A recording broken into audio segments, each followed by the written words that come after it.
സ്വാഗതം. Calicut university degree പ്രവേശനത്തിൻ്റെ ഭാഗമായുള്ള third allotment വിവരങ്ങൾ പബ്ലിഷ് ചെയ്തു.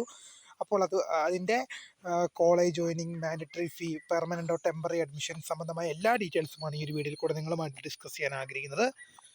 അപ്പോൾ നമുക്ക് അതിൻ്റെ ഡീറ്റെയിൽ വിവരങ്ങളിലേക്ക് തന്നെ കിടക്കാം. കാലിക്കറ്റ് യൂണിവേഴ്സിറ്റി ഡിഗ്രി പ്രവേശനത്തിൻ്റെ ഭാഗമായുള്ള തേർഡ് അലോട്ട്മെൻറ്റ് വിവരങ്ങൾ പബ്ലിഷ് ചെയ്തു. അപ്പോൾ വിദ്യാർത്ഥികൾക്ക് ഒരു മിനിറ്റ് ഓക്കെ admission.uoc.ac.in നിങ്ങളുടെ അലോട്ട്മെൻറ്റ് വിവരങ്ങൾ പരിശോധിക്കാൻ സാധിക്കുന്നതാണ്. തേർഡ് അലോട്ട്മെൻറ്റ് പബ്ലിഷ് ചെയ്തിട്ടുണ്ട്. അപ്പോൾ അതിൻ്റെ നമുക്ക് സർക്കുലർ നമുക്കൊന്ന് നോക്കിക്കളയാം.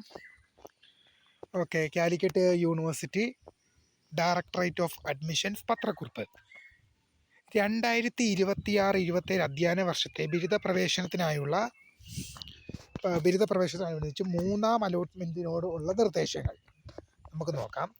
അലോട്ട്മെൻറ്റ് ലഭിച്ച എല്ലാ വിദ്യാർത്ഥികളും മാൻഡറ്ററി ഫീസ് അടച്ച് അഡ്മിറ്റ് കാർഡ് ഡൗൺലോഡ് ചെയ്ത് 17/7/2026 ജൂലൈ മാസം 17 വൈകിട്ട് 5 മണിക്കുള്ളിൽ കോളേജിൽ ഹാജരായി സ്ഥിര പ്രവേശനം നേടേണ്ടതാണ്.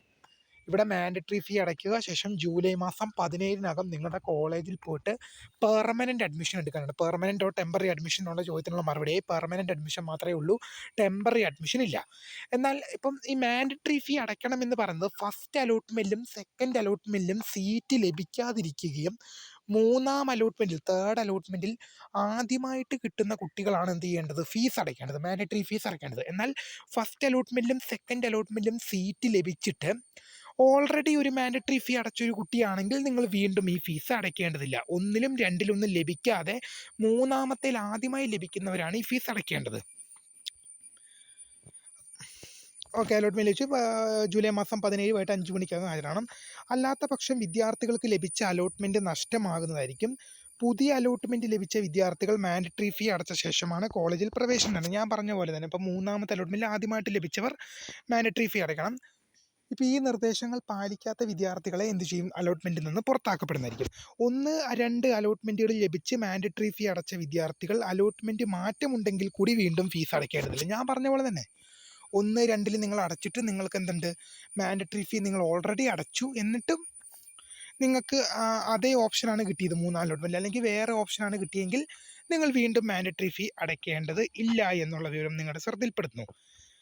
പ്രവേശനത്തിന് ഹാജരാകുന്നതിന് മുൻപ് കോളേജുമായി ബന്ധപ്പെടേണ്ടതും പ്രവേശനത്തിനായി അവർ നിർദ്ദേശിക്കുന്ന സമയക്രമം പാലിക്കേണ്ടതുമാണ്. രണ്ടാം അലോട്ട്മെൻറ്റിൽ പ്രവേശനം നേടിയ വിദ്യാർത്ഥികൾ മൂന്നാം അലോട്ട്മെൻറ്റിൽ ഹയർ ഓപ്ഷനിലേക്ക് അലോട്ട്മെൻറ്റ് ലഭിച്ചിട്ടുണ്ടെങ്കിൽ രണ്ടാം അലോട്ട്മെൻറ്റിൽ ലഭിച്ച കോളേജിൽ നിന്നും നിർബന്ധമായും വിടുതൽ വാങ്ങേണ്ടതും മൂന്നാം അലോട്ട്മെൻറ്റിൽ ലഭിച്ച കോളേജിൽ പ്രവേശനം നേടേണ്ടതുമാണ്. അപ്പം നിങ്ങൾക്ക് ഇവിടെ പറയുന്നത് പ്രവേശനത്തിന് ഹാജരാകുന്നതിന് മുമ്പ് കോളേജുമായിട്ട് ബന്ധപ്പെടുകയും അവർ നിർദ്ദേശിക്കുന്ന സമയക്രമം എന്ത് ചെയ്യണം, പാലിക്കുകയും വേണം. രണ്ടാം അലോട്ട്മെൻറ്റിൽ പ്രവേശനം നേടിയ വിദ്യാർത്ഥികൾ ഈ അലോട്ട്മെൻറ്റിൽ മറ്റൊരു ഓപ്ഷൻ അതായത് ഉദാഹരണം പറയുന്നത് 5ാമത്തെ ഓപ്ഷൻ, രണ്ടാം അലോട്ട്മെൻറ്റിൽ 5ാമത്തെ ഓപ്ഷൻ കിട്ടിയ ഒരു കുട്ടിയെ സംബന്ധിച്ച് മൂന്നാമത്തെ അലോട്ട്മെൻറ്റിൽ 4, 3, 2, 1 കിട്ടി. അങ്ങനെയെങ്കിൽ പഴയ കോളേജിൽ നിന്നും TC വാങ്ങി പുതിയ കോളേജിൽ പ്രവേശനം നേടണം. പ്രസ്തുത വിദ്യാർത്ഥികൾ മുഴുവൻ ഫീസും റീഫണ്ട് ലഭിക്കാൻ അർഹതയുണ്ടാകും. റീഫണ്ടുമായി ബന്ധപ്പെട്ട നിർദ്ദേശങ്ങൾ യൂണിവേഴ്സിറ്റി വെബ്സൈറ്റിൽ ലഭ്യമാണ്. അതായത് നിങ്ങൾ കാലിക്കറ്റ് യൂണിവേഴ്സിറ്റിക്ക് പെർമനൻ്റ് അഡ്മിഷനേ ഉണ്ടാവുള്ളൂ. അപ്പോൾ അങ്ങനെ വരുമ്പോൾ നിങ്ങൾ മുൻപേ ലഭിച്ച കോളേജിൽ ഫീസ് അടച്ചിട്ടുണ്ടാവും. ആ മുഴുവൻ ഫീസും നിങ്ങൾക്ക് റീഫണ്ട് ലഭിക്കാൻ അർഹതയുണ്ടെന്നുള്ളത് ശ്രദ്ധയിൽപ്പെടുത്തുന്നു. ലഭിച്ച ഓപ്ഷൻ തൃപ്തരായ വിദ്യാർത്ഥികൾ ഹയർ ഓപ്ഷനുകൾ പരിഗണിക്കേണ്ടെങ്കിൽ 17/7/2026 നിർബന്ധമായും ഹയർ ഓപ്ഷനുകൾ റദ്ദ് ചെയ്യേണ്ടതാണ്. ഹയർ ഓപ്ഷനുകൾ നിലനിർത്തുന്ന പക്ഷം പ്രസ്തുത ഹയർ ഓപ്ഷനുകളിൽ ഏതെങ്കിലും ഒന്നിലേക്ക് അലോട്ട്മെൻറ്റ് ലഭിച്ചാൽ അത് നിർബന്ധമായും സ്വീകരിക്കേണ്ടതാണ്.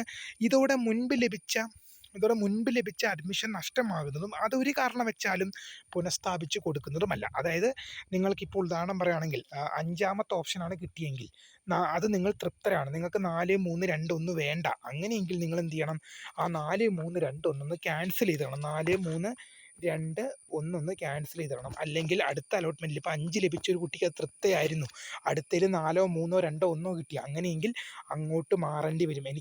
ഞാൻ ഹയർ ഓപ്ഷൻ ക്യാൻസൽ ചെയ്യാൻ വിട്ടുപോയതാണ്, ഞാൻ പെർമനൻ്റ് അഡ്മിഷൻ എടുത്താണ്, ഞാൻ മറന്നുപോയതാണ്, എനിക്ക് 5 തന്നെ മതി എന്ന് പറഞ്ഞാൽ കിട്ടില്ല, പുതിയ കിട്ടുന്നിടത്തേക്ക് മാറേണ്ടി വരും.